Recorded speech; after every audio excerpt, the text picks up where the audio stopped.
Let's build a better search for our website using OpenAI embeddings.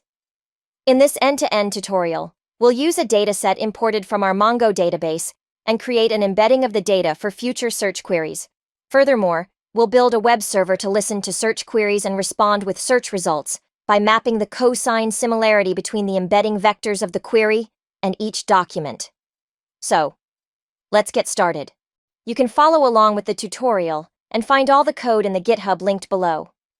First, we'll need to import our dataset in CSV format. We'll select the columns from our database, which are necessary for our search embedding. In this case, we'll need the texts for search match and ID for indexing the record against DB. Let's go ahead and select external ID, title, category, and description.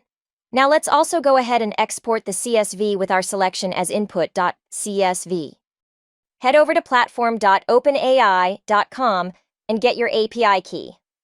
Once you have it pasted in your .env file, you can use the .env.example for the keys. We'll create an embedding file and save it for use with our search queries. Create a Python file called createembedding.py.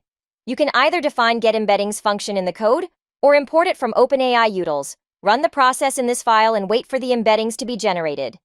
This will take some time depending on how large the dataset is. The embeddings are created and stored in the embedding CSV file.